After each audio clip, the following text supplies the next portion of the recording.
So let me welcome you to that beautiful space and to that wonderful evening that is ahead of us. I'm really grateful that you are with us here today, not least because probably the coming weekend is one of the most important weekends for Polish soul. So many probably of you will go visit the graves and also our saints tomorrow, maybe even today, and I think the date is also telling, and also for Polish soul, the day is also very telling, because 1st of November is the moment when we think about our ancestors, when also ancestors, I hope, think about us, that we are in the communion of saints, and I hope that also that sense of tradition, of continuity, will stay with us for the evening to come. The title of our evening, of our meeting, is in Polish. It's easy to say. It's Hesperialista w Polsce. I was wondering how we could translate it into English. Whether it's the Hesperialist in Poland, the only one, or a Hesperialist. So it would include that there are many Hesperialists. So even in that translation, I think we see also the difference between our languages. I was watching you, David, and you exchanged some thoughts in German, some thoughts in English. Maybe we can also exchange some thoughts in Polish and in French, of course. So you know, we are really European now. Different languages are here spoken. It's a little bit like Pentecost, that we can also, you know, use languages to convey the meaning. But I told David that this is his evening. My role is just to introduce a little bit more David to Polish audience, to you here, also to our audience in the internet, so that we can get to know you, not only your ideas, but also your identity. And identity is an important term for you. I want our viewers to get to know David Engels, to get to know who you really are. So let me share my initial interpretation of you. Okay? Okay. We were thrilled to bestow wonderful prize, Courage and Integrity, and you are now in line, as you underlined, with Roger Scruton, with George Weigel, so great minds of 20th century or 21st century, great conservative minds, and you are one of them. And even in that title, Courage and Integrity, there is something of a polarity. And I think that, and this is my interpretation, that you are man of polarities. There's a polarity that, on the one hand, you are a person, a man of integrity. So you are keeping, one could say, your identity very close. But then courage is about movement, about going forward. So there's something that we are integral, we come back to ourselves, but on the other hand, we move forward. And I think that even in that title of our prize is polarity. There's polarity kind of inscribed. But you are also a man of, you know, different polarities, and there are many of them. So there's that polarity between European scale, and maybe universal scale, and localism. Poland, on the one hand, and it's even inscribed in the very term you introduced. So it's Hesperialism. It's an abstract term. There's that modernism there. But on the other hand, there is that vision of ancient Rome that is not about abstractions. It's about activities. It's about something that is concrete. So another polarity: modern abstraction and concrete experience. Another polarity would be Poland, margins of Europe, although we know that we are heart of Europe, but probably from Brussels, from the place that is close to your heart, we are on the margins. So there's also that polarity between center and periphery, and you leverage that polarity. there's a polarity between hope, and for me it's striking that you are so much about hope for Europe. You know, I don't have so much hope, and I don't know whether people in that audience have still hope, and you have still hope. And I even thought at one point that Hesperialism is not about the distant, territories of Europe, but it's also about, espérance, about hope. So that there's also something about moving forward, about hope, but also realism.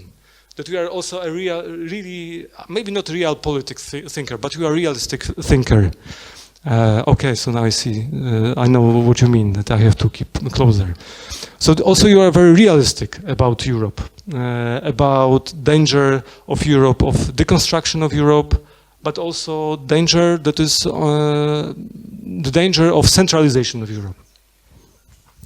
So to make a long story short, I want to ask you, David, whether that interpretation of your trajectory, of your life, is correct. So, are you a man of polarities? Are you a man of somebody? Are you a man of somebody who tries to leverage those polarities rather than being deconstructed by those polarities? And isn't that the source that gives you, adventures in your life that are taking you from Brussels to Poland, from Poland then to Brussels, then also collaboration with Hungary? So to make my question really precise, are you a man of polarities, David? Well, first, thank you very much for the invitation. I'm really happy to be here this evening and to have this possibility also to exchange with you, with all of you, about these subjects. And I feel really humbled by the possibility of being here to speak here with you. I think probably the interest of this evening is most certainly less in my person than rather in somehow the example or the archetype or paradigm that perhaps part of my trajectory may be, and with which many people could perhaps also identify themselves. Concerning polarity, well, yeah, this is a really interesting question about which I did not really think so much. My first answer would be that, of course, with my family name Engels, I would try to transcend polarities into a dialectical, let's say. So we are a dialectical. So I think from that point of view, I'm probably rather a dialectician than really a dualist from that point of view. And of course, as I've said so often, I may have this family name Engels, but there are no known family relations with the big Friedrich Engels. I mean, Engels is not so unusual as a family name in, let's say, the western part of the Rhinelands and so on. So it's not like Schmitz or like Müller or that kind of thing, but it's not absolutely unusual. So as far as at least my family tree goes back, there is no link with Friedrich Engels. But I have this interest in Hegelianism. That is indeed true, and in triadic or dialectical structures. And that's why I would also say that I would try to transcend these polarities. And I mean, well, so speaking. What kind of polarities? What kind of dialectics you are facing? Let's say. I think probably for me the most important polarity I'm facing during these last years is one that is based on my job or my interest as a historian and as a philosopher of history, and as such, and being based on the comparison of different civilizations and history and so forth. I have this tendency towards a certain determinism. As you know, I believe that all big civilizations behave and evolve in a more or less similar fashion. I'm quite convinced about that. So this instills, of course, a certain determinism in point of view. I don't think that the future is absolutely open, that everything can happen. I think there are trajectories that are quite clear and that are perhaps not playing to the best of the future of Europe. So this is certainly one element. Another one would be then, of course, some form of wish to individual liberty, and I think that probably the moment where in the dialectical movement you would have some form of synthesis is this endeavor somehow to make the best of our period and to try to understand what the limits of our freedom may mean for us. And this may sound, of course, very abstract as an entry into the matter, but I mean, as you brought it up, speaking about polarization, so I answer with something that might be very abstract, but I think that we are all living in this historical moment where we see that history is evolving like a juggernaut, like an enormous bulldozer that is destroying a lot of things, and where we have this impression that this will continue, that probably there will be a lot of damage that will be done in the future, that many things will be lost. That is certainly one of these things. On the other hand, we have our individual hope. We would like to have something totally different of that. We are dreaming about freedom, about tradition, about dignity, about God, and so forth. But we know also that we can't probably realize all that to the extent we would like to. And so trying to find not a compromise, because it's not about a compromise between extremes, but trying to find a solution where both make sense and where we can make sense of history somehow, and where we can find a moment that could transcend this opposition. That is something I'm striving for, and I think that is the big how to say, the big test of our time, to which we have to find a solution. I'm sorry, this is very abstract, of course, but I guess we will. You can always ask if it's too abstract. I told that there is also one polarity between abstraction and something that is concrete. But I think that this is like a crucial distinction and crucial, let's say, dialectics in history. On the one hand, this is necessity, historical necessity, and then hope and freedom and liberty.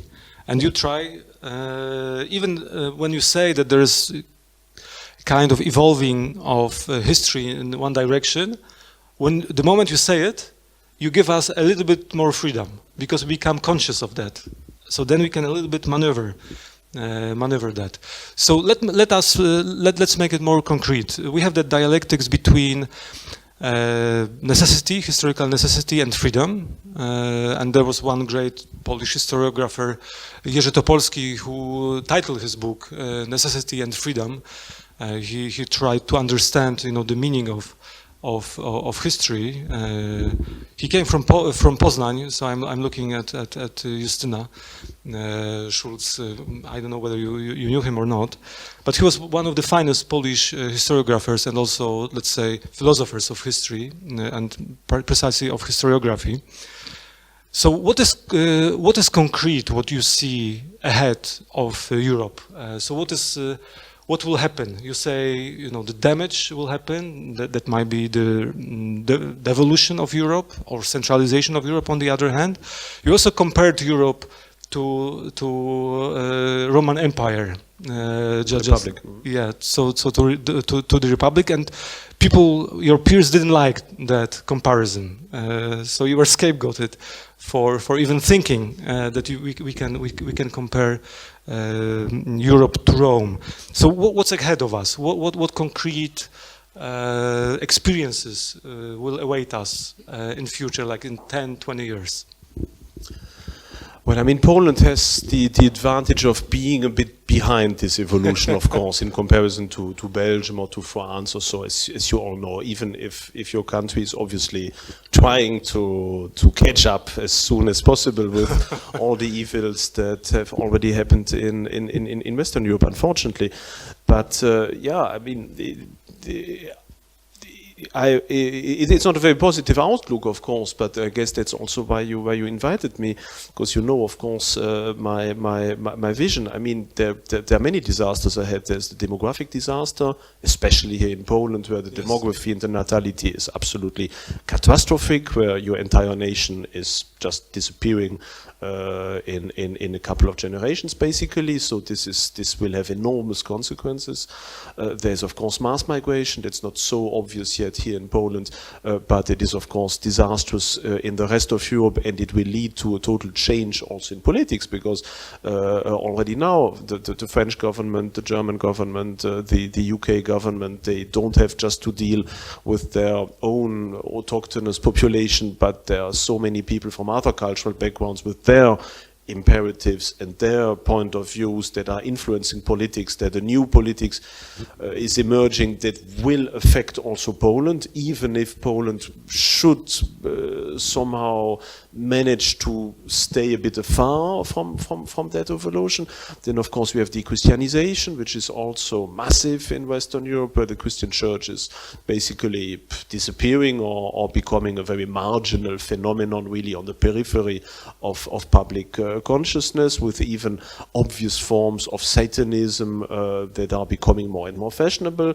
Think about this horrible opera called Sancta, I think, in Stuttgart, for example, these last days with open blasphemy and whatever on the main stage. Or think about Toulouse some days ago, or the opening ceremony of the Paris Olympic Games and so on. So this is something that is becoming more and more obvious also. So the disappearance of religion, of transcendence. Then we have of course many other things like the evolution of artificial intelligence, which will very clearly contribute also to the emergence of some form of very authoritarian state, of measures of controlling society, of a social credit system. I think all that will emerge with more and more people that will lose their jobs in private industry, and that will be taken over then by the state. Already now in France or in Germany, the state, let's say the level of people employed by the state to do jobs without much usefulness, basically shifting Excel documents from left to right, or responding to some useless mails. This will become an everyday reality, so that we will have a gradually polarized society with the large masses of people being basically employed in some kind of what is called bullshit jobs just to survive, which are basically useless, but would make them, which produce enormous leverage for the state to be sure about their political allegiance, and that will be fed through panem et circenses during their lifetime. Whereas on the other side, we will have these billionaires that become some form of new nomenclatura, basically. So some form of very strange mixture of ultra-liberalism and socialism on the other hand. I think that is something that is ahead of us with the disappearance of the middle classes and democracy as we know it. So I think all these are things that could add many others, but these are things that will be happening, I fear. And I don't think we can avert them. I don't think that just by being idealist and wanting to fight against that it will be possible to find that, to fight that. I think this is really the future we will be heading for. Of course, we need to resist. We need to find an alternative. We need to construct resilient parallel societies, as I've tried to show in this book that was written basically even a long time before I moved to Poland. But all of that will be very difficult, and I think this is what awaits Poland also. And it has been, if I may repeat something I've said very often, one of my frustrations these last 6.5 years since I moved to Poland, to see that basically the large parts of the Polish society don't want to see that.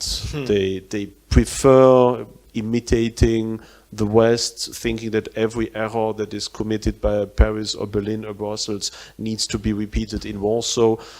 So there has been, at least on my side, an enormous sense of frustration, seeing exactly the same thing repeating once again, just in a Polish background. So I have this impression that basically everything I lived through as a youngster and as a young adult in Belgium is repeating itself now in Poland, just in acceleration. And I try to say stop, avoid that, and nothing is happening basically. I even had this moment when I published my book, What is to be Done, which, as I said, has been written essentially in 2014, 2015, that the manuscript had been written, and then nobody wanted to publish it even in France because they said no, it won't sell and so forth. So basically I just said, well, like so many other manuscripts, I just kept it in my drawer and waited for some time, and then I had this possibility in 2019 finally to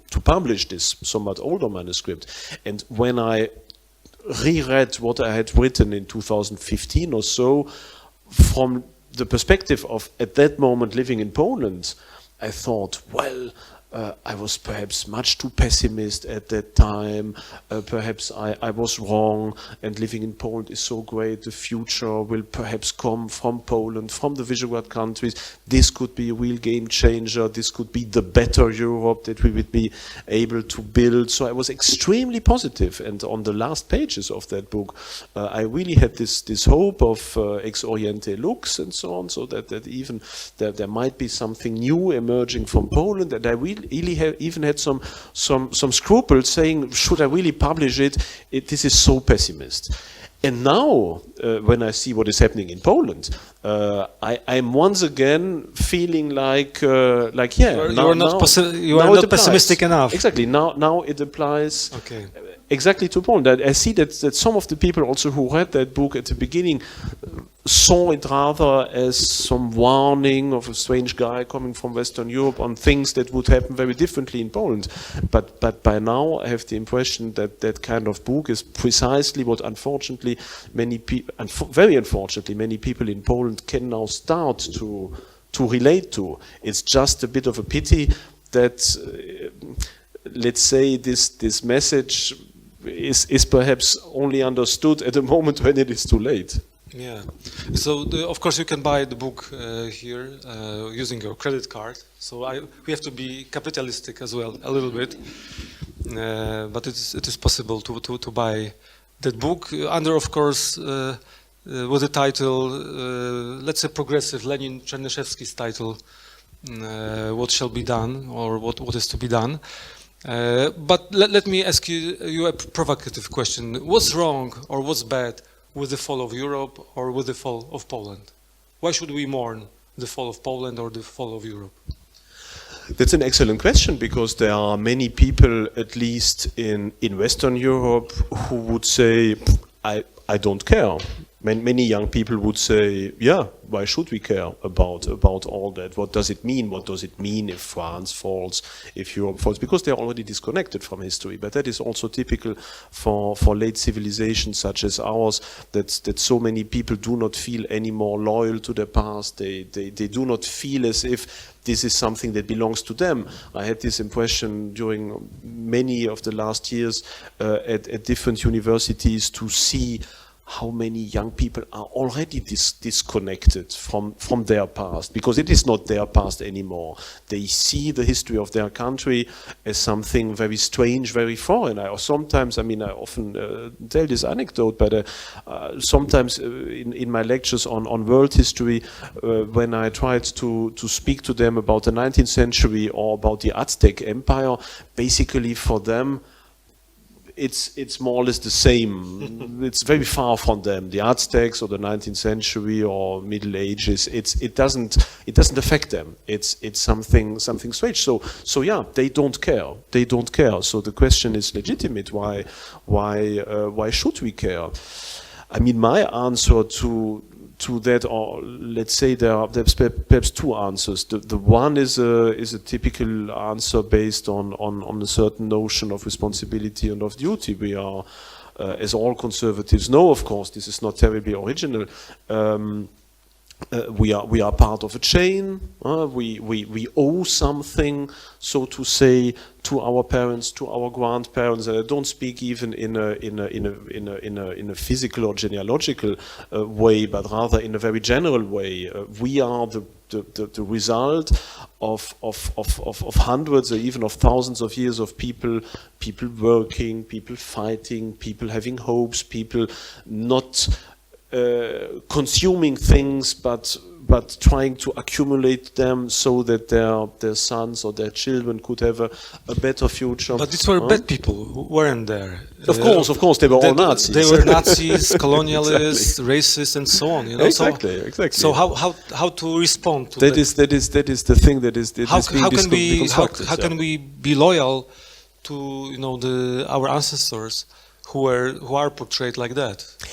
What's your answer? That is, of course, how also the case of Germany is very interesting, because in Germany this has been and to a certain degree with a justification, but has been one of these countries where the severance of historical memory has been the most brutal after 45, because there was this idea that basically the entire German history since Arminius and the ancient Germans somehow led to Hitler, and that everything had to be forgotten because there was this hour zero, 45, everything starts anew, everything that was before was wrong. So the German case is of course very particular, but I see that this deconstruction that in the German case could have a certain justification of thinking about really one's own civilization, one's trajectory, and about this total catastrophe that was the Third Reich, that this kind of reflection now of course starts also in many other countries. I mean, in France there is also this idea that basically the entire French history is just following up of diverse crimes, of colonialism and the Crusades and the witches and whatever. So yeah, but to return to the initial question, I think we have this responsibility. It is an error to think that we can invent ourselves. Of course, there's a certain degree of responsibility, which we have, but we are what we are not just by accident, but because we were willed. We were willed by a society, we were willed by our parents, well, perhaps not everyone, but basically this is this idea that we are part in a chain, that we have a responsibility that goes to the past, that goes to the future. So we need to care, because what we are it thanks to a certain history. The other element of answer is that we need to make a choice. And I think that is really the crucial point. We do not need to venerate the past for its own sake. That would be wrong. If we consider ourselves as conservatives, even then we need to do a choice, because that becomes more and more obvious, especially in Western Europe, when people think about, okay, we are conservatives, but what do you want to conserve? Is it the absolutely ultra-liberal, extremely materialist society of the German Wirtschaftswunder, or of the everything goes American civilization of the 1980s? That is not something I would like to conserve. Is it the deconstruction of tradition in the 1968s? That is also not something I would like to conserve. Do we like to conserve, of course, the materialistic errors of racism and of socialism? No, probably neither. So conservatism doesn't mean anymore just looking towards the past and thinking that the past for its own sake is better, because we now need to go further and further into the past to find things we want to conserve. There is not much at least in Western Europe, there is not so much in the 20th century that really should be conserved, or at least from my point of view. So we need to do a choice, and I think that the main element of the choice of what we want to conserve is, of course, transcendence. And that would be the answer. Why should we care about our civilization? We should care about those elements in our last 1,000 years of history or so that themselves tried to reorder society in view of transcendence, of the immortality of the soul, of the importance of natural law as being a mirror of the divine creation, of our wish to have a meaningful life that is not just a life of consumption and of materialism, but of an endeavor to be nearer to God. And our European history in these last 1,000 years has given us enormous examples of that kind of way. And so why should we care about Polish history, about European history, or French or of German history? Well, we should, of course, look into history, what we can identify as moments that were useful, that had a sense in themselves, and try to emulate them. Because we can't reinvent everything ourselves, and if we want to find, for example, our way to transcendence, to God, to immortality, and so on, well, we have this enormous treasure of Christian thought, of also philosophical thought on the transcendent base, and that is something that needs to be conserved, that needs to be cared for. So that would be my two answers to that. Yeah. So would it be that civilization for you is a way to God? Would you define Western civilization? Yes, but I think all civilizations are a way to God, yeah. Oh, wow, wonderful. I would think so. I mean, yes. Some, of course, are perhaps a bit, let's say, seem perhaps a bit more exotic or strange to us. Yeah. But in principle, yes, or at least that's how they start. I think that all civilizations start from this insight in the existence of something that is beyond matter, that is transcendent, that of course can be interpreted or viewed from many different angles, that can be sometimes very original. And I think that every civilization starts with the endeavor to create an entire society that is organized around that thought. But also all civilizations somehow in midway lose track and prefer humanity to God, prefer science and progress to theology, prefer individualism to some form of, let's say, stratified, homogeneous society, and basically, move from transcendentalism to materialism. I think that you can see that in every big civilization. So what is happening now today is in Europe is not from my point of view at least, is not at all an accident of history.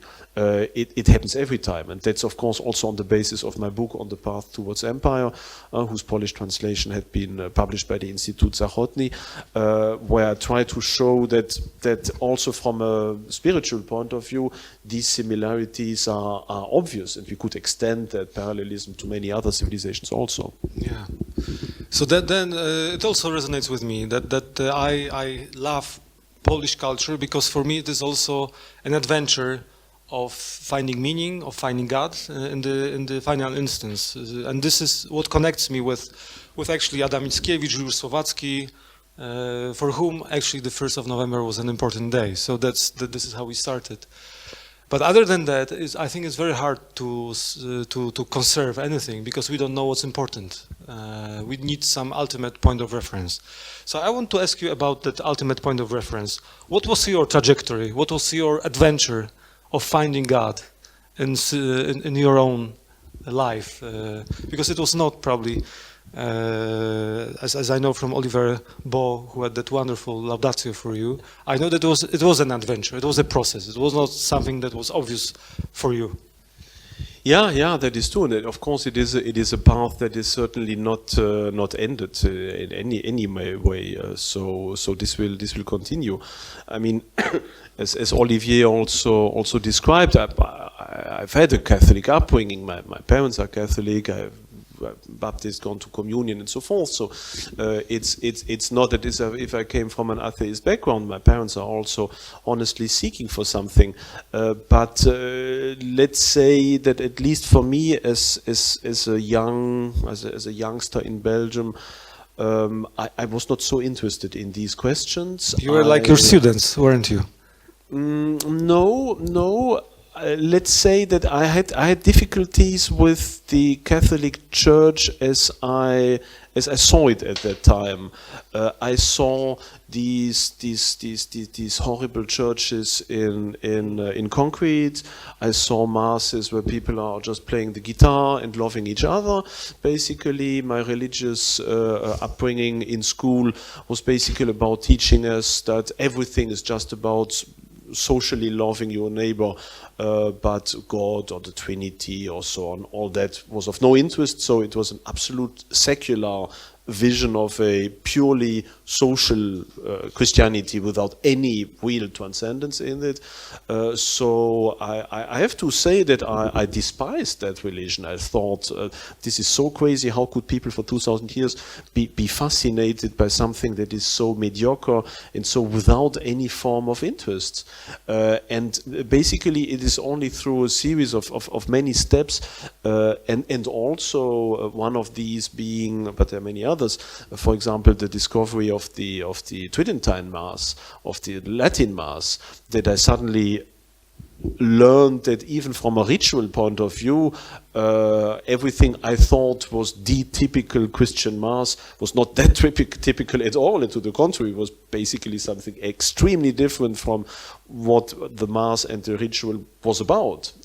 So that was, of course, one of the points where I started to understand the fascination, also the aesthetic fascination of the ritual of the church. That was one of the important points, and that was mostly thanks to Martin Mosebach and Martin Mosebach's wonderful Heresie der Formlosigkeit. I'm not even sure if that has been translated into Polish. Heresy of Formlessness, probably not. I think there isn't even a French translation of that wonderful book. So that was one of the steps where I understood that this church, as I knew it in Belgium, was not that typical at all. To the contrary, it was just some very late form of a religion.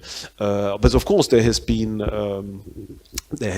other important steps, like the moment where being factually rather than agnostic, I understood about the existence of God, for example, strangely by listening to David Sachet's audiobook version of the Bible while driving through the UK. So I listened repeatedly through the book Kohelet and then Hiob, Job, and these were some moments where some of these mental clicks operated. I mean, you can understand many things from an abstract and rational point of view without them meaning something to you, and then suddenly there's a moment where something you understand suddenly makes sense from an emotional point of view. At least I function very much so from that point of view. And that was one of these moments where I understood, okay, the transcendence exists, that is obvious, and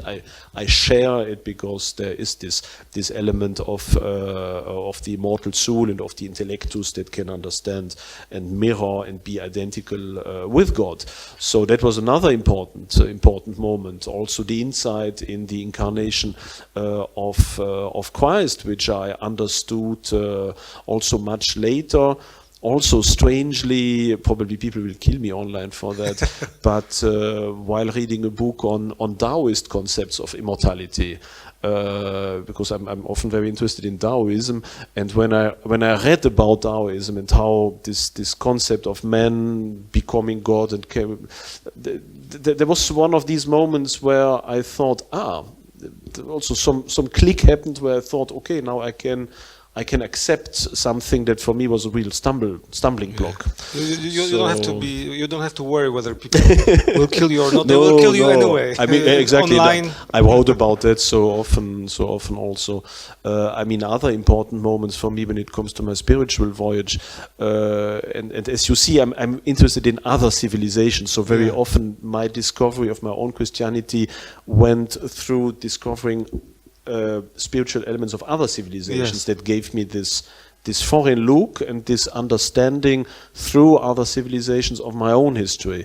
For example, the practice of Zen meditation, which may now seem very esoteric and so forth, is something that gave me enormous let's say, enormously to my own capacity of, let's say, of recollection, of unification with God.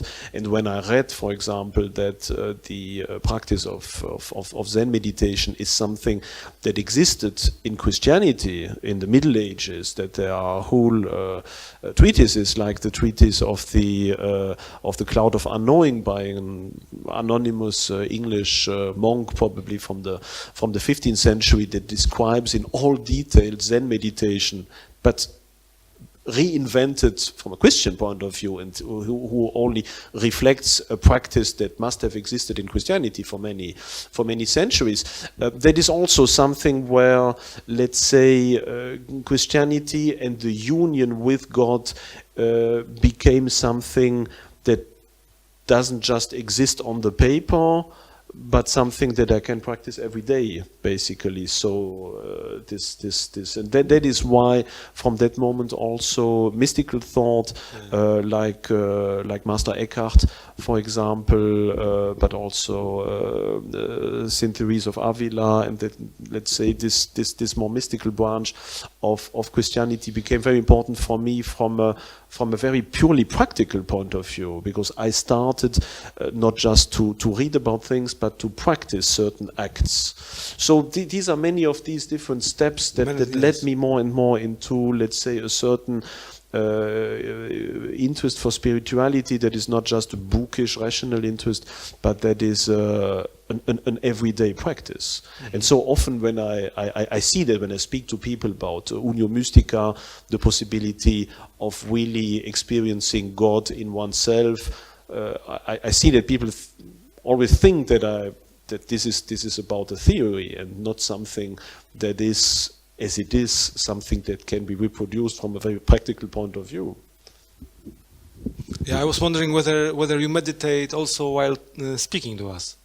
So because I also feel that courage. I was wondering also after your speech when you got that medal, Courage and Integrity, that you are actually not afraid. That was my impression of you, and I was wondering why you are not afraid. Because it's hard for you to find a place in Poland, it's hard for you to find a place in Europe, and still somehow you are not afraid. Is it also connected with that spiritual life of yours, that you know that they can scapegoat you and they can kill you, but actually you have Christ and you have saints just behind you? Yeah, I think that is certainly an element. I mean, I think that is something that is probably shared by everyone who is here, and many of the people listening. If not, you wouldn't be here or listen to that podcast if you were not ready to go outside of the matrix from a certain point of view, or to sacrifice things. I mean, I would never say that I'm not afraid. Of course, I'm afraid for my family. Of course, that is a huge fear I sometimes have. I'm a family father. I've 3 kids. So of course it's. I mean, I think it is, from a purely practical point of view, easier to be extremely courageous and sacrifice and taking risks if you are just on your own, or if you are a monk in a monastery, than if you have responsibility for people among you. So I wouldn't say that I'm not afraid, but let's say so let me rephrase it. But fear, that was my impression, that fear didn't define your identity. So you had fear, but you were not fear. Let's say I couldn't not say what I think I have to say. I could not say something that would be contrary to my convictions, and I know that there are not just, of course, many people on a certain form of the left who don't like me for what I'm saying, and like many of the people who are here for what they are saying. But of course, there are also always people on the right who think, well, he's not enough that, he's not enough this. Basically, there are many people from the right who say that he's too left, and the people on the left are saying right. So yeah, it is sometimes, of course, easier if you just find your own group and then basically you reproduce what is the language that group wants to hear. But I couldn't do that, and I'm not sure why I can't do that. I think it's some form of impossibility of necessity of saying something else than what I really believe. I mean, of course, I want to be perfectly honest. I mean, it depends, of course, also sometimes on the audiences you speak to. There is always a certain form of diplomacy. All Belgians are very diplomatic, of course.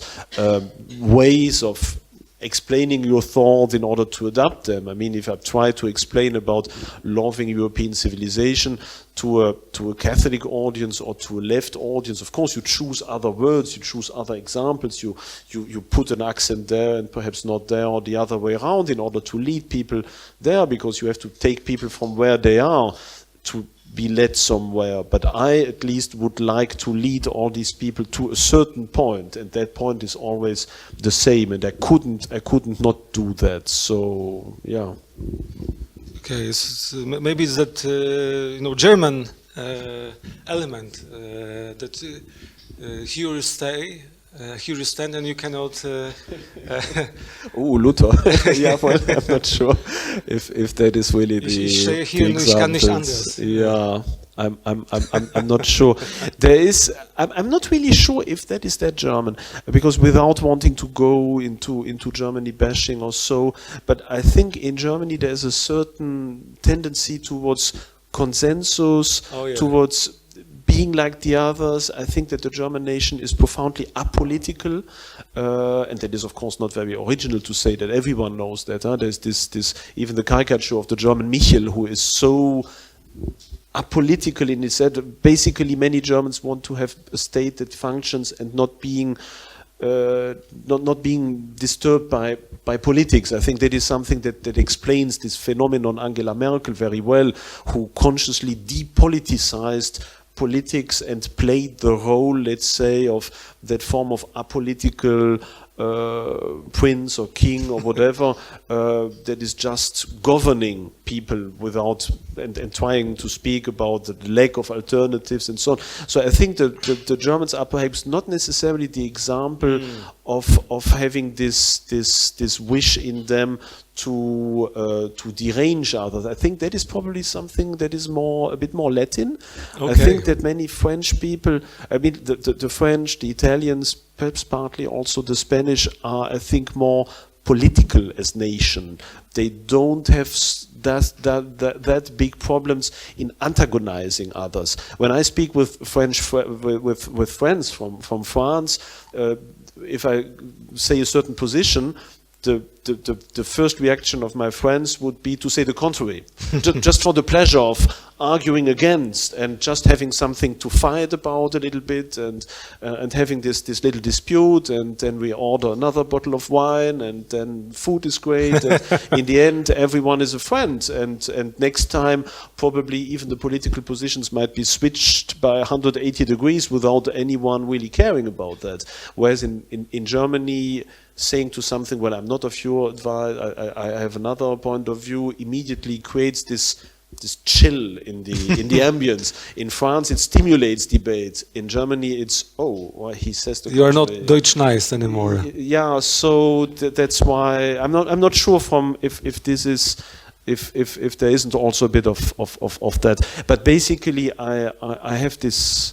If I could say that, at least this wish to explain things as I see them, as I believe in them. I mean, I'm not a politician, so that helps, of course. I don't need to be elected by everyone or to give hope where I don't see it or lie to people or whatever. So yeah. So my last question, and then I will give the floor to the audience also to ask David. I think we can ask you everything. Yes, you are. You can ask me everything. I'm not sure if I can respond to everything. Yeah, but all civilizations, spiritualities, eras. So just feel free to ask everything. You remind me of Polish intellectuals. But not about sports, because I can't say anything about any form of sport, unfortunately. Yeah. So I'm also interested in your creativity as a scholar, and part of it is probably comparative work, but also invention of new terms like Hesperialism. Reinhard Koselleck, a great German scholar, also described the role of new terms. And so I wanted to ask you about, your creativity. How come you are so creative? I gave you partial answers, but what is the key to your creativity? But also I want to ask you about Hesperialism, because this is a neologism. It's very rare, actually, that we introduce neologisms as scholars. So what was that aha moment, the click moment for you when you said, okay, Hesperialism, this is what my life will be about, this is what I want to devote my scholarship to? Why you are creative and the place of Hesperialism in your creativity?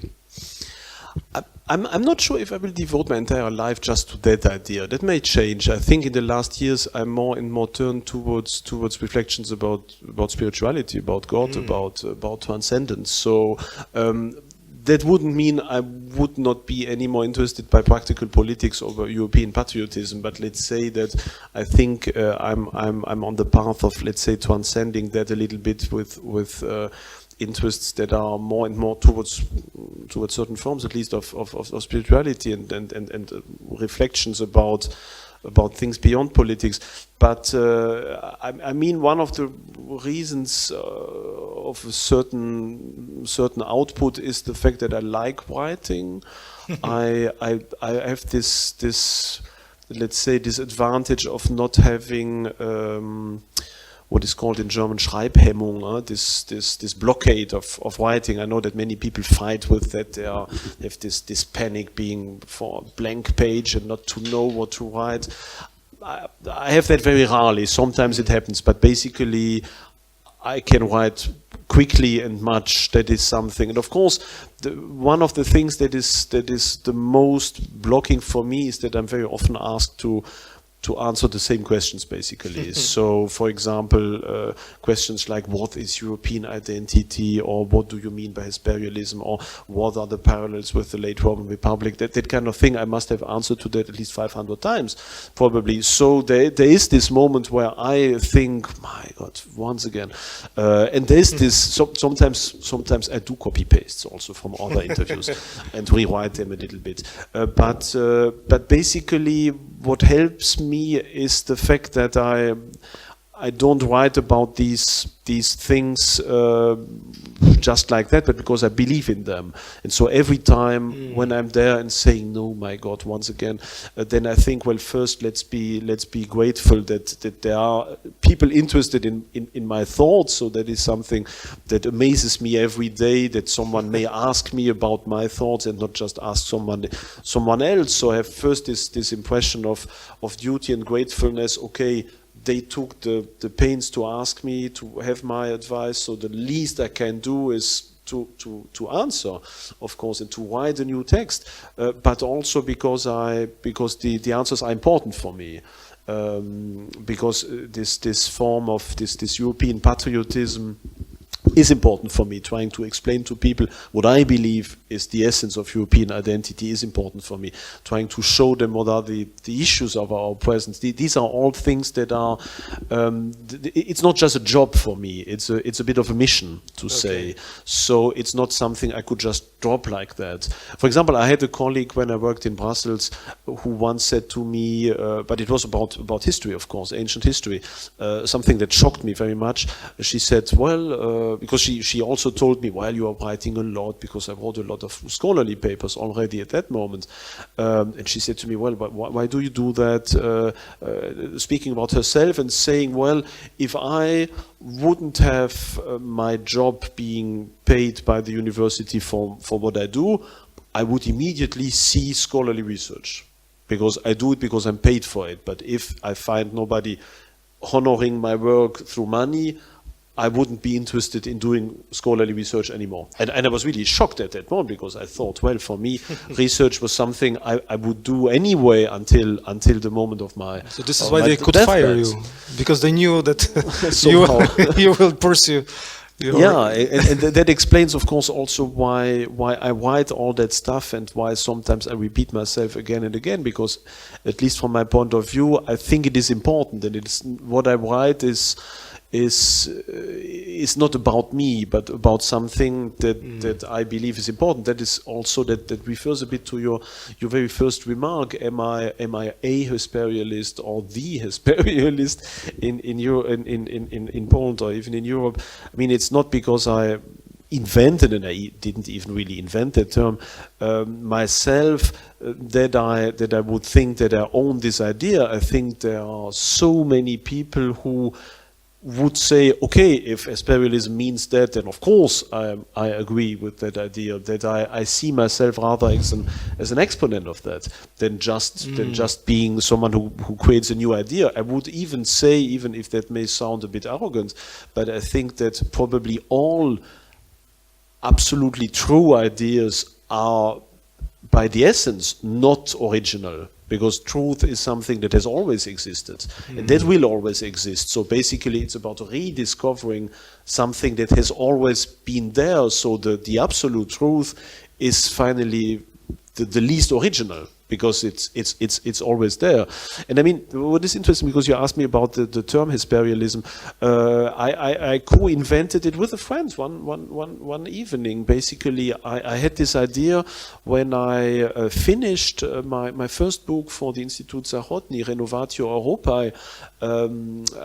It was more or less finished, and then I thought we need a term for that. We need to coin it somehow. We need to give it something that is new. And then I thought, well, shouldn't we invent a word to express the thoughts that book reflects? And that was very spontaneous, probably just, I think it was even 2 or 3 days before I sent the manuscript to the editor.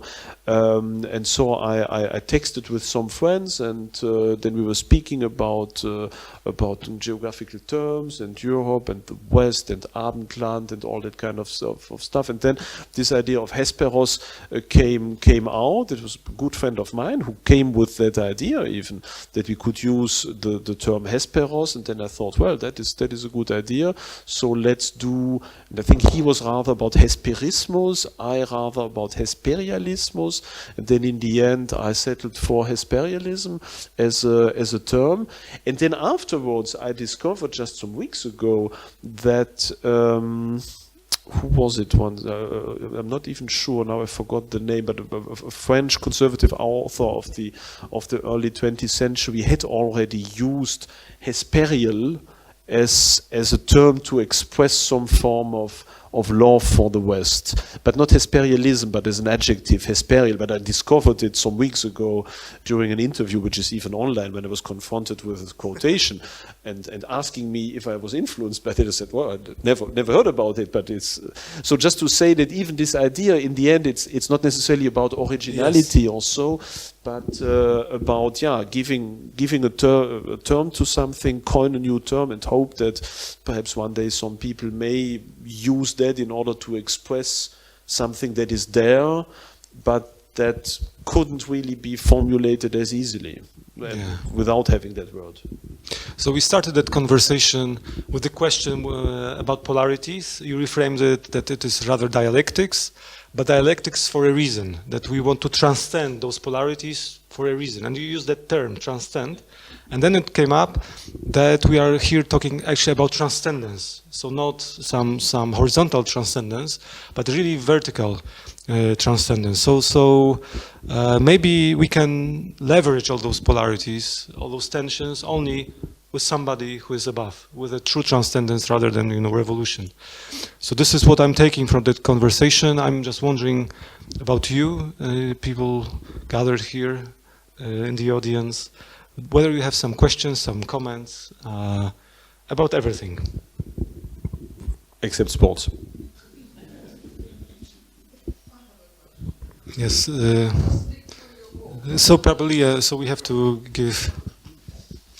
I just flicked through the book. I haven't read it, of course, yet, but you're giving a lot of different pieces of advice here. And I just, my question is whether you've seen any of that working already, or is there any hope, in fact? This is my question, yeah? Because if you're giving advice, it means that you believe that something can be done, right? But have you seen any results or any progress in a positive way? Well, we need to see hope or progress for whom. Is this about now Western civilization, or is this about Poland, or is this about us as an individual?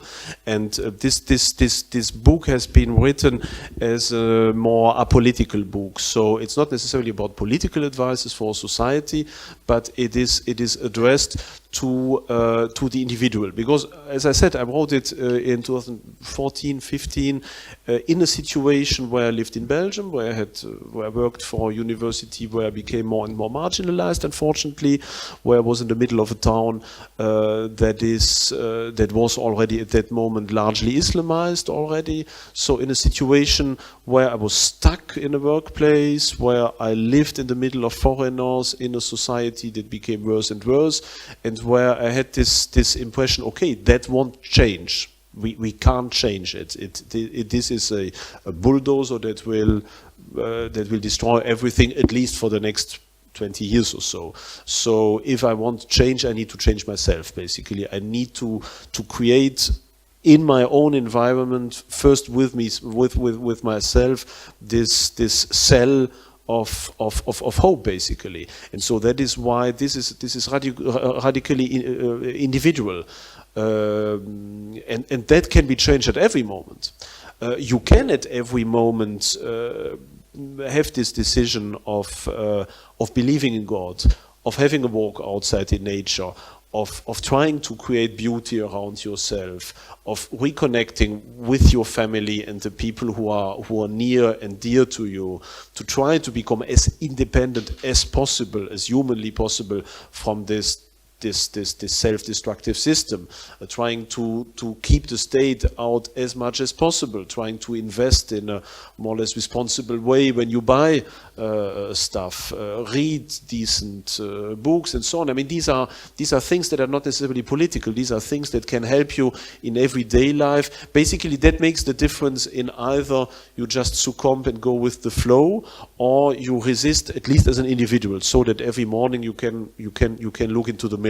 And that is basically this idea, how to live a life that can help you at least to look into the mirror in the morning and saying, okay, even if everything else is being destructive, I fight against that in order to keep my dignity. And I think you can keep your dignity in all situations. You can even keep, I mean, it's easy, of course, to say, because we are not in such a situation, and of course one can be broken by everything else. But I mean, there were even people able to keep their dignity in a gulag or in a KZ.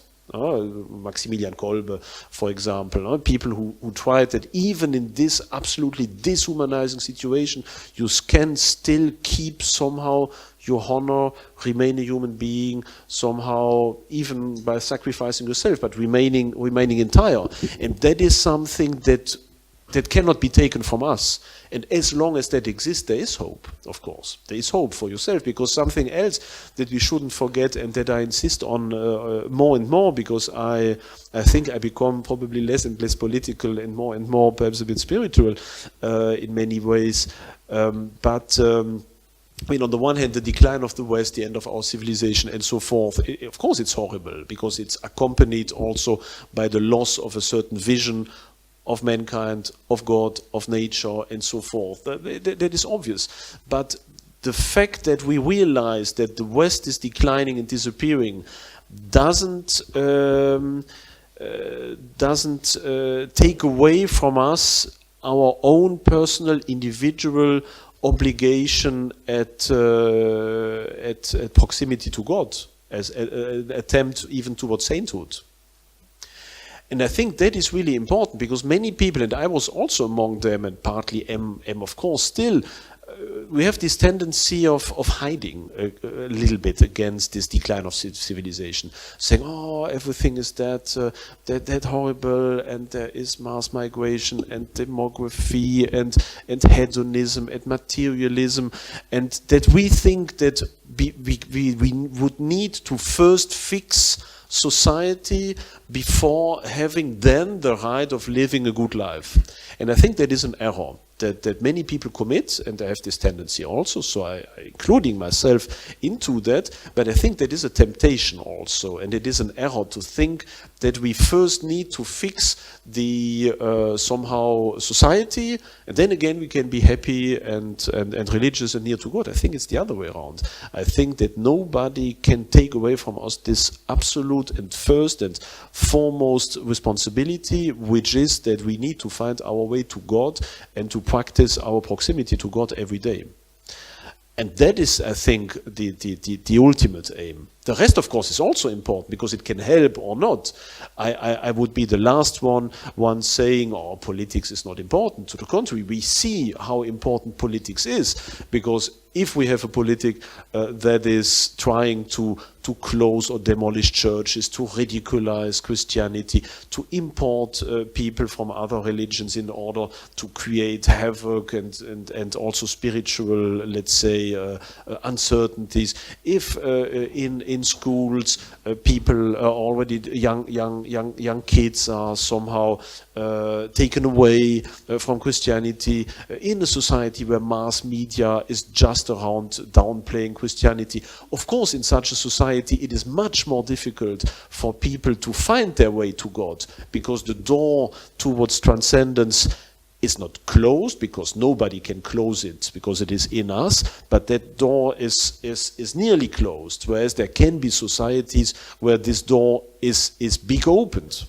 In the Middle Ages, where everything was about God, where every action, every minute of your day was just an endeavor to take you by the head and to push you into the way towards God. So, of course, politics is important, and we need to work for, again, a society that can work alongside this wish to open the way towards transcendence. But politics can only open that door, or help to open that door, so that everyone sees it. But it is up to us to go through it. And this is an action that is not a societal action. This is a profoundly individual action. And I see that many people forget about this ultimate and most important step, that is individual sainthood. And I think this I use that word without any arrogance, because we all know how difficult, even impossible for most of us it is, of course, to achieve sainthood, which is logical, of course, also. But it should be our aim, and I think this aim can be realized in all conditions. In the Middle Ages, in the 19th century, in the middle of the French Revolution, after the fall of the West, in a gulag, in a KZ, I think this possibility is there because it is in us, and we shouldn't forget about that. And from that point of view, for us as individuals, not necessarily for society, but for us as individuals, there is always hope. Another question? Me? No, do you agree with the Well, the goal is I agree and I don't, because on one hand, when I was listening to you talking about personal dignity and everything, I think, of course, yes, we know that this is very important. On the other hand, it also feels like you don't have any hope for the bigger change, for the change of the society. Yeah. Oh yeah, okay. I mean, this refers, of course, to my more historical and political thought. I'm convinced that, as I said, all societies evolve, or all civilizations, I think, evolve in a dialectical manner. There is a first phase of transcendence, very clearly. In our society, it's the Middle Ages. There's a second phase that is antithetical to that, which is basically about materialism. That starts with the Renaissance, the Reformation, humanism, that kind of stuff in the 16th century, what we call modernity. That is the antithesis to initial transcendent thesis. And I think there is a synthesis. I think that all civilizations have this synthetical phase. And if you look at other civilizations, for example, classical antiquity, well, that synthesis would be, for example, the early Roman Empire, with Augustus being the one who inaugurated that civilizational synthesis, which is a rational return to tradition. So that is the moment where the let's say the polarity, to use that word, between tradition on the one hand and reason on the other is transcended and synthesized through the reasonable, the rational return towards tradition. That happens at the moment where where pure reason and humanism that is totally unchained becomes so excessive, as in wokeism, that it leads itself ad absurdum. And that is what is happening for the moment. And that is the moment where people will start, and some people already start now, saying, okay, if reason and humanity and progress and science lead to that, then it was a bad idea, basically. So that means we need to go back. But we need to go back from a rational decision towards tradition. That is why so many young people, for example, in France already now became Christian, not because they believe, but first because they are patriots, and first because they see, I do not want to be woke. I want to go back to something that is saner. And then they hope, of course, that by the progress, they may discover faith also. So that is why this phase of synthesis is a bit ambiguous. It's exactly like Augustus, who realizes that the entirety of classical and Hellenistic civilization leads ultimately to the total spiritual disaster of the late Roman Republic, and who restores artificially, in many, from a certain point of view, the ancient Roman Republican, even pre-Republican religion. That is why also the synthesis of the Chinese civilization under the Han dynasty returns to tradition. That's why the Gupta break with Buddhism and go back ultimately to their form of Hinduism. That is why the Ramessides in ancient Egypt break with this atheist episode of Amarna in order to go back to the spirituality of the ancient kingdom. That is why the third dynasty of Ur in ancient Sumer tries to put forth this Neo-Sumerian restoration. So in all late civilizations, we have this last moment of a civilizational synthesis that is essentially about a rational restoration of tradition. But that is the moment that we probably, I believe, will have to expect. And I don't think that we can avoid it. I think that from a certain point of view, it is necessary that we even should welcome it, because it will once again put tradition and faith and Christianity in the center of society. But at the same moment, I'm a bit ambivalent towards that, because it is also a, let's say, it is the closing moment of our civilization. It is not a cyclical return to the beginning, and then we will have a new Middle Age and a new faith or so on. But it is the closing point, exactly as finally under Augustus and the early Roman Empire. This is the closing moment of classical antiquity. The Roman Empire could take for a couple of centuries more, but it ceased to evolve in an organic manner, exactly like the Han Empire is the end of the classical Chinese cycle, or why the Ramesside Empire is the end of classical pharaonic Egypt. And that is why I believe also that this moment of a civilizational synthesis will also be the end from that point of view. But the end, of course, that doesn't mean, at least from my vision, it's not the end, meaning that there will be now, just afterwards, the barbarians coming in and destroying everything. No, it will just be the moment where a certain fossilization of the West will start, with our creative energy dwindling and disappearing. And basically, it's already all but disappeared by now. I mean, go into a museum of modern art and you know what I mean. Then there will be this form of dwindling, and then who knows? Perhaps in a couple of centuries in Africa, in South America there might be a new civilization emerging.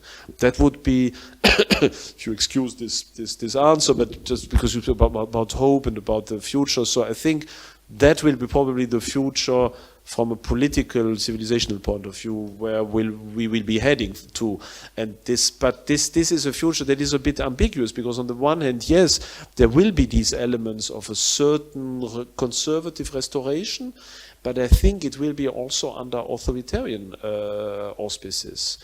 So I don't think that we will be able to go back to that kind of free 19th century style or 20th century style democracy or so on. No, I think that elements like surveillance, like social credit, like a very strong presence of authoritarian structures will even be present in this form of conservative restoration, because it was also under the Augustan Empire, under the Han Empire, under the Gupta Empire. So that is why I'm a bit ambiguous about this. But probably it will be much better than the times we will have to go through in the future, and it will be some form of compromise that will enable the West somehow to survive.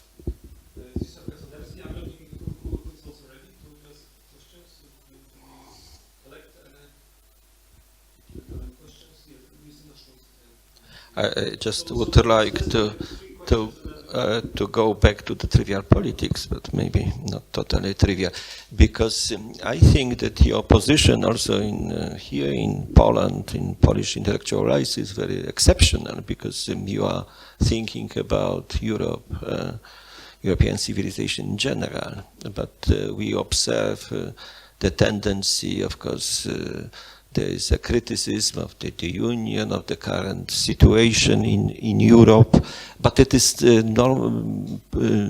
dominantly in the national terms. So in Poland we have, when we are talking about Europe, so sometimes there are people referring to Felix Konieczny, to his theory of civilization, but here we are the proper civilization, and we are not bothering, what happens abroad, not feeling, I would say, as generally also as solidarity. So how do you feel as of with this exceptionality of your position?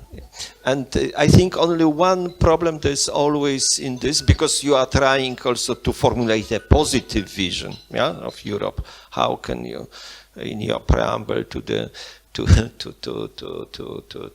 future European constitution, but you refer also very much, as also in the last your comments, to the Roman Empire, or to the Holy Roman Empire.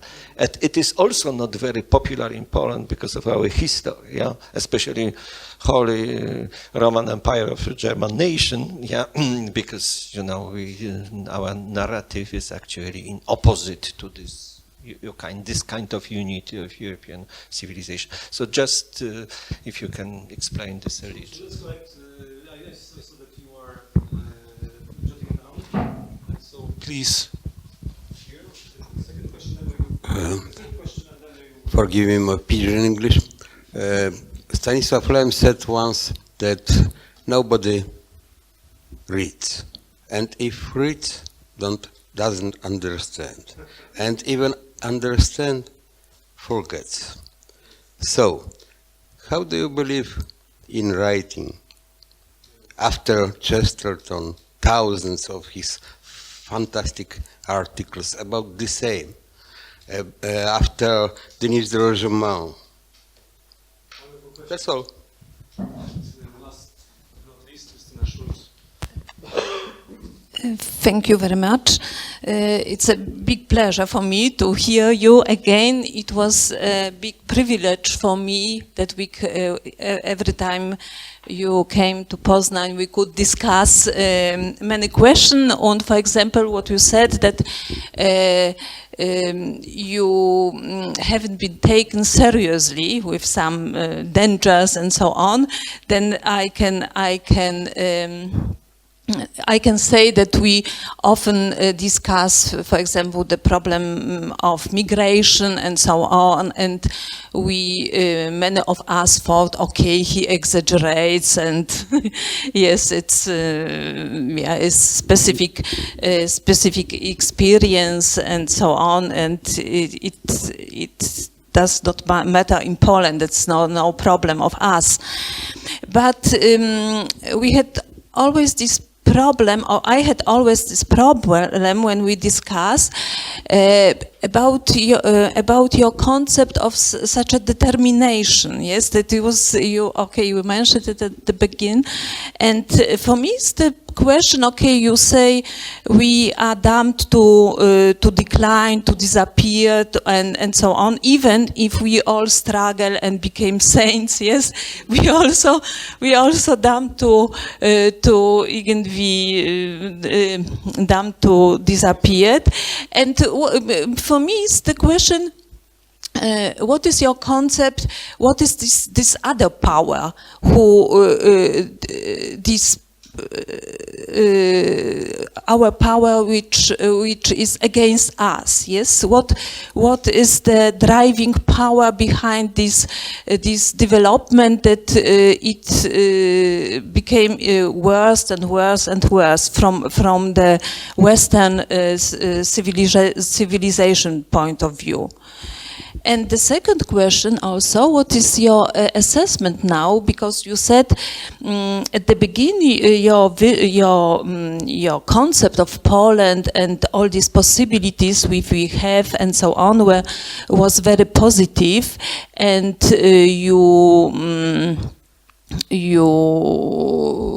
you were convinced that Poland has a very important role to fulfill, also from this conservative point of view. And now the result is different. And what is the reason? What in your assessment? Why it happened so? Thank you all for your questions, and they are also so different that I have to respond in the order. I couldn't respond as block. So yeah, first of course, also Krasnodębski on Europe and nation state and Hesperialism. Yeah, it is true that this. Let's say I care essentially about Europe, as I explained. I mean, I love Poland, I love Belgium, I love France, I love Germany, and so on. But I would not, I do not love them exclusively from that point of view. They're important for me, but for me they are not the essential point. They are expressions, facets of this general European identity, and so I see, or I discover in them first what they have in common with the others before I see what is particular to them. And of course, the reason of that is that I think, well, there are many reasons for that, but of course, as you know, I'm Belgian, from this German-speaking minority, so basically I have no national identity, because being a Belgian is a very complicated national identity. So yeah, there is some form of Belgian national identity, but it's not at all comparable to something easier like Belgium or like Germany. So from the beginning on, my main, let's say, national identity was a European identity, as I explained also in this previous speech, and that is why I tend also to discover what unites them. And if I see a church here, I think, oh, that's like a church there. If I read that poet or that philosophy, I know that he's influenced by the other. So basically, I see everywhere these pan-European networks, and I see how basically we all belong together, that we all strive together, that we all live together despite our difference, and that we all represent different facets, different aspects of this one culture, and that is the one that is dearest to me. So my main strive and struggle is for the survival as Europe as such, not the survival of Poland or of France or of Germany, but the totality of this European civilization. And that is also why it was so interesting for me, or that is one of the reasons also why I came to Poland, because I wanted to fight here for Europe, not for Poland exclusively. Of course, I'm interested in Poland, but not more than I would be interested in the fate of France or Italy or Spain, which I don't know very well, or probably even Sweden, which I don't know at all. That's from a principal point of view. So that, and of course, that's an unusual position, and it is probably not a position that is very comfortable, because for many conservatives this seems dangerously pro-European Union, and for many people on the left this seems dangerously right-wing. So it's a bit in between. But I couldn't do anything else, basically. And that is why, of course, my interest is also on those moments where Europe belong together.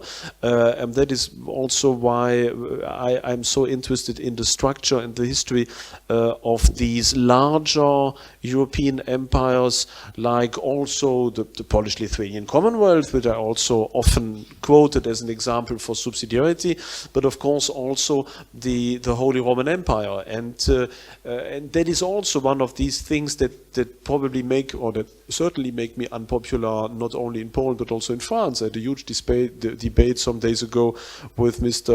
Rougeron, who basically thought that I was some crypto agent of German influence because I spoke about the Sacrum Imperium, because everyone hearing this idea of Holy Roman Empire sees it through the lens of 19th century German scholarship, where unfortunately the Germans themselves, who didn't have a nation state, saw this Holy Roman Empire as their national proto-state, which it wasn't, of course.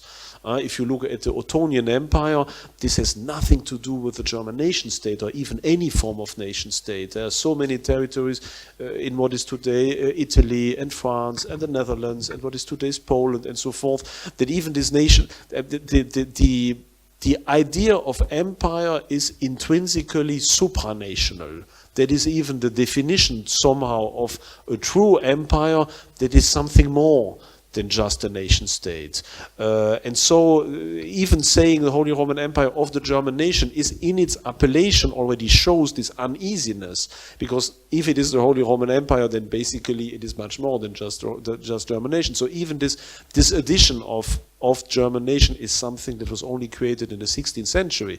So half a millennium later than the beginning of this idea. And of course the idea of the Sacrum Imperium was always that this is the embodiment of Christendom in Europe, basically. This is the political embodiment of Roman Christendom, with of course some kingdoms around that are much inferior in status to the emperor, and everyone accepted, of course, the French king until the French Revolution accepted that from a diplomatic point of view he is much inferior to the emperor of the Holy Roman Empire, not because that one would be more powerful, but because his spiritual authority and historical authority is another one. And that is why I say we once had, for large parts of Europe, some form of unity that was extremely subsidiary, even to the point of being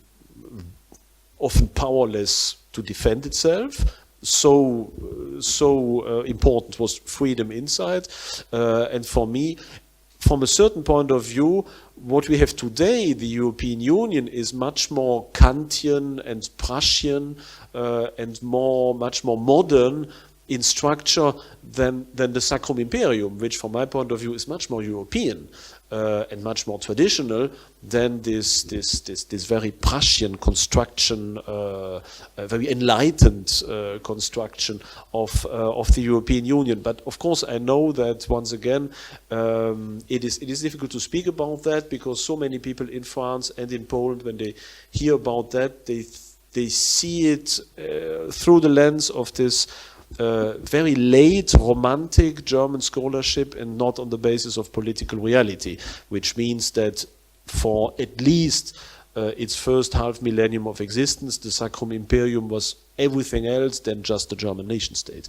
But yeah, it's a difficult idea. That's also why I say we don't need we don't need an emperor, we don't need to call it Sacrum Imperium, but I like the structure of this Sacrum Imperium because it is Christian, it is extremely subsidiary, it is nevertheless more or less capable to defend itself to the outside, it assures just some form of practical norms, laws, little bit of communication, of conflict settlement, but apart from that, everyone does a bit as he wishes within this empire. That is why I think this is a great example, and it has this connection to history, to some form of imperial grandeur also that is very much transcended, and so on. And I mean, if you go even a step further than the Ottonian Roman Empire, then of course we have the Carolingian Empire, which in itself embodies the entirety,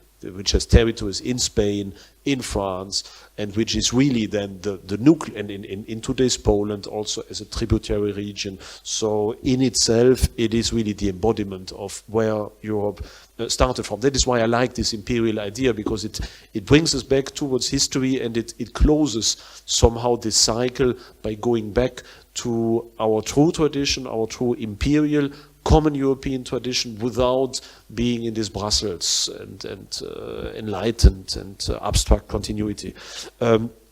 Concerning why writing, very shortly.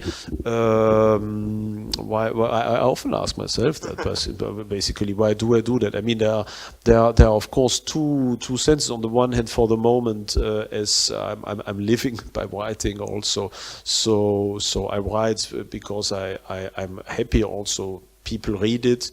I can survive more or less by writing some papers. I can have an impact.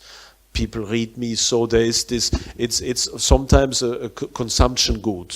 I write the same text again, because I believe, because I know I can make a little difference. But of course, I know these articles are no immortal legacy to the future. And then I like books. I'm a bit old-fashioned, and so every time when a book of mine is published, I still have this romantic idea of at least leaving a tangible reality that is somewhere around, that perhaps in 50 or 100 years someone will find one of these books in the bookcase of his grandfather and read something, so that I have big doubts with the internet that the internet will leave anything to future generations, but at least physical books can perhaps have some form of impact, can be rediscovered, can be reread.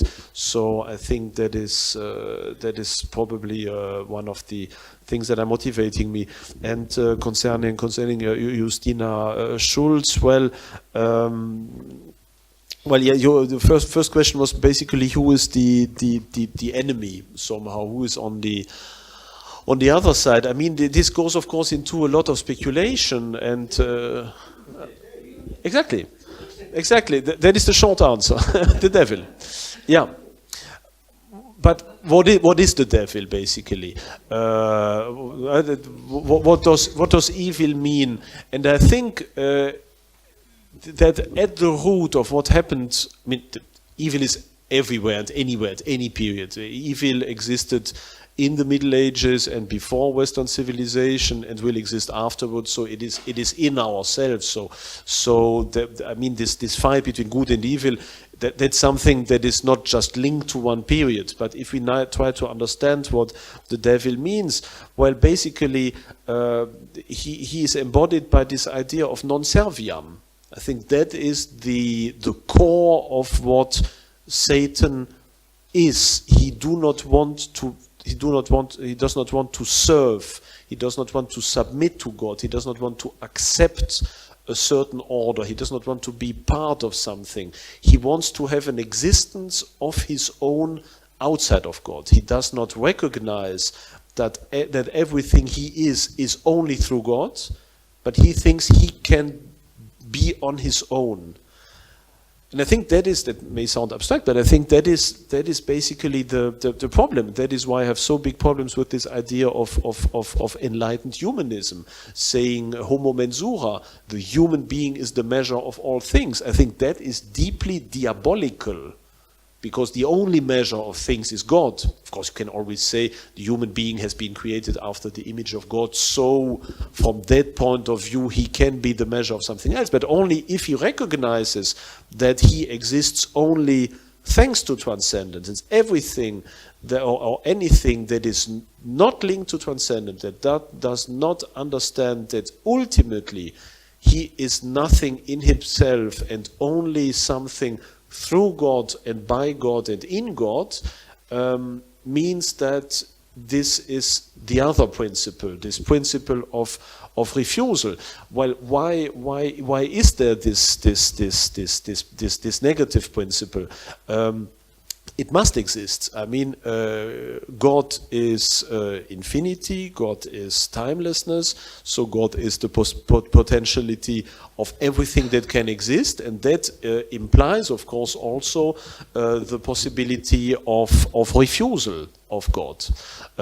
If not, if there wouldn't be this possibility of at least a temporary refusal of God, a temporary decision of not submitting to God, then creation wouldn't have any sense. Then the multiplicity of all things that is encapsulated in the potentiality of God would be limited, which is not possible. So God needs to give at least temporary existence to the possibility of his refusal. If not, he wouldn't be God. God is obliged from a certain point of view to tolerate at least temporary his own refusal if he wants to remain God, basically, if he wants to be God. So there is this intrinsic necessity of evil, at least as a temporary existence. And from a historical point of view, very clearly in the 16th century, with the refusal of God, with the focalization on human being, on this absolutism of the reason, emerges this very anti-transcendent tendency that now today finds its absolute culmination in wokeness. And thus it is not a surprise that at this moment, at this precise moment even of history, of wokeness, we have this resurgence in popular culture of Satanism. Once again, I mentioned that, but if you think about the ceremony of the opening ceremony of the Olympic Games, if you think about the European Song Contest with also its Satanist allusions, if you think about the Satanist processions in Toulouse last weekend, if you think about this opera now in Stuttgart, I mean, things that in the 19th century were hidden somewhere in black masses and described by Huysmans and so on as being really on the margins of society, now are becoming mainstream. They are pushed basically into your face as being positive. So it's not a surprise that things that would have been totally hidden and marginalized now become total mainstream culture. And that shows once again that everything is linked, and that wokeism today is not an accident. It is the logical evolution of at least 500 years of antithetical evolution of Western history. So there is an eschatological, or at least a very deeply moral aspect to that fight we do now, and in which we are embedded. Even though, of course, here on Earth things are never black and white. I mean, the Middle Ages, of course, they were very near to God, but everything was not good, obviously. And of course, the 18th or 19th century or 20th century has seen enormous crimes, but there has also been a lot of good things. So everything remains mixed, but of course there are, let's say, general tendencies that show that sometimes one power or the other, or let's say the only power and the absence of this power are sometimes predominant, because there are these fluctuations, which is very logical because we are living in a material world, so fluctuation and imperfection is part of our existence. They must be a part of our existence. That is also why the synthesis will not be the the triumph of good over evil. The synthesis is also, as I said, very ambiguous, exactly as the Augustan period in the Roman Empire has very good aspect, but has also its dark side. So we shouldn't be, let's say, we shouldn't hope too much from history for our own personal salvation. I think that is really important. Yeah, and the last point, Poland now, and the evolution of Poland for the moment, of course, that would need yet another big conference, of course. But I mean, I'm very sad about the evolution. Obviously, I feared that for many years.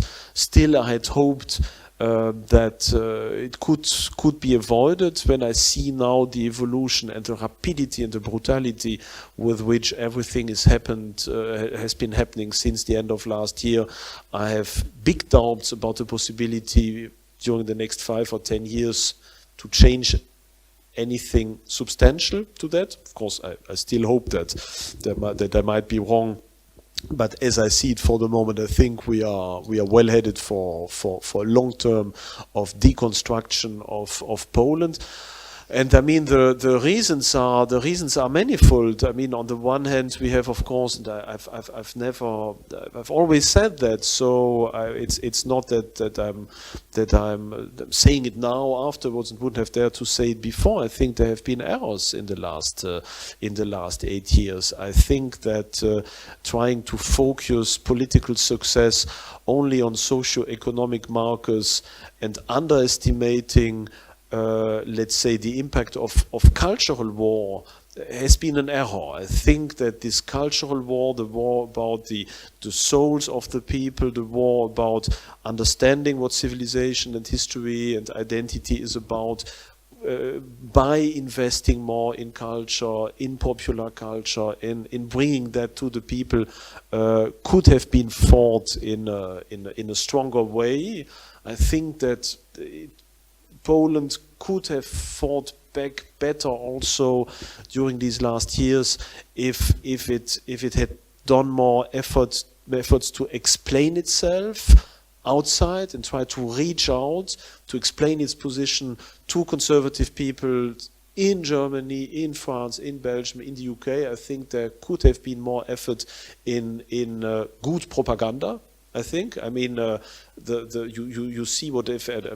How much people like the Chinese, like the Russians, like the Americans, like the Germans, like the French, how huge sums they have been spent in order to explain or spread or impose their views on people outside of their own borders. I think that Poland should have tried to do that stronger also, to become more, let's say, to explain its fight and to create sympathies. I think there much more sympathies for the Polish case could have been created by respective efforts in explaining its situation. That is one of the facts that have always, let's say, been the most difficult for me to see that when I spoke about my experience in Poland, in France, in Germany, even in conservative circles, that first they had no idea about what was happening, and second, they had no opinion about that. Basically, even the conservative people in France or in Germany took their information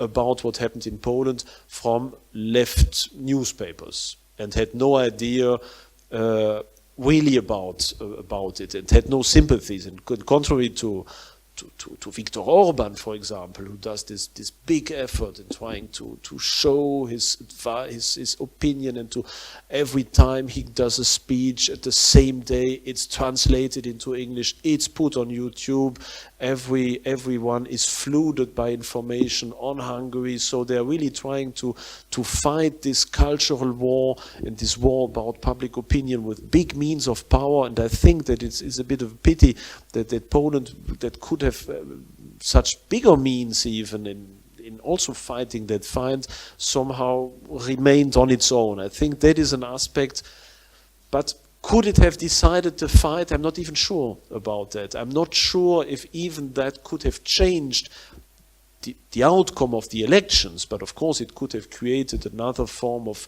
popular sympathy and of support and of help for Poland. So I think that there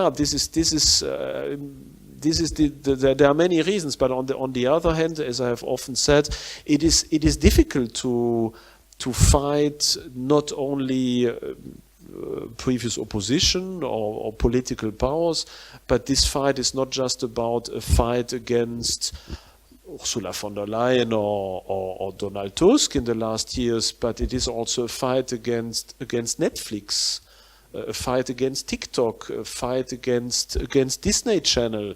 I mean, it's a fight against an entire cultural dynamics, and I think that was, at least from my point of view, that would have been the real enemy, this cultural part. And of course, once again, this cultural tendencies towards deconstruction, towards self-dissolution, is an enormous bulldozer. So could Poland on its own have fought this self-destruction that is seeping through every smartphone, through every social media, into the minds of the people and of the young people? Perhaps not. But I think that would have been the real battle zone. And I'm not sure if during the last 8 years it has been understood that was basically the main battle zone, not necessarily economics, that it was essentially culture. That is at least my point of view. And I think that if we don't want to look back into the past but into the future, I think that any decent conservative movement in Poland must take that lesson, I think at least, that now it's essentially about the minds of the people, it's about culture, it's about showing why modern and culture as it is for the moment is deeply dangerous, is self-destructive, is even in part diabolical, and needs not only to explain that, but also offer alternatives. And that is even a step further. We need to recognize that where the true battlefield is, but then also we need to play on that battlefield. And of course now, after having lost the elections, the possibility of being a real player on that battlefield are much lower than before, because it is one thing to say that TikTok is decadent, that these movies are evil, that porn is this, that is that, but we need also to offer an alternative. We need to also to create our own movies, write our own books, do our own initiatives, have our own schools, build our own academies, and so forth. And I think that is, of course, the big fight, and that I think that battle needs to be undergone as soon as possible. And the conditions now are more difficult than they would have been 9 years ago. But still, we don't have the choice. Once again, it's the only alternative we have, because we know that this is the good fight somehow. There is no alternative to it. So even if we lose it, we need to fight it until the end.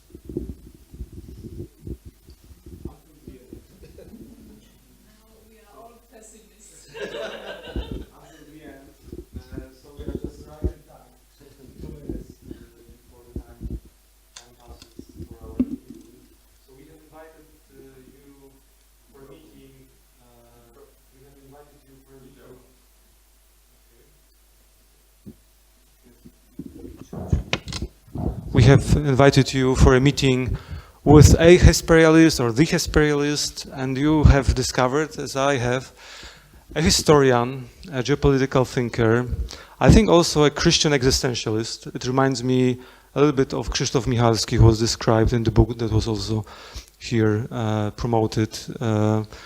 Maybe a prophet in the final instance. I think a Christian mystic as well. And you urged us not only to think about the end, but also to think about being saints and about individual sainthood. And I think that this is a good conclusion to that meeting. All Saints' Day is just ahead of us. We are hopefully saints to be or would be. And you also told us to be thankful and grateful to past generations and I think it's good to be thankful. But I also want to be thankful to our peers, to contemporaries, as you are. Thankful to the ancestors. I'm thankful also to your presence here and to the audience who is here. Thank you very much. Thanks very much for coming and for inviting me.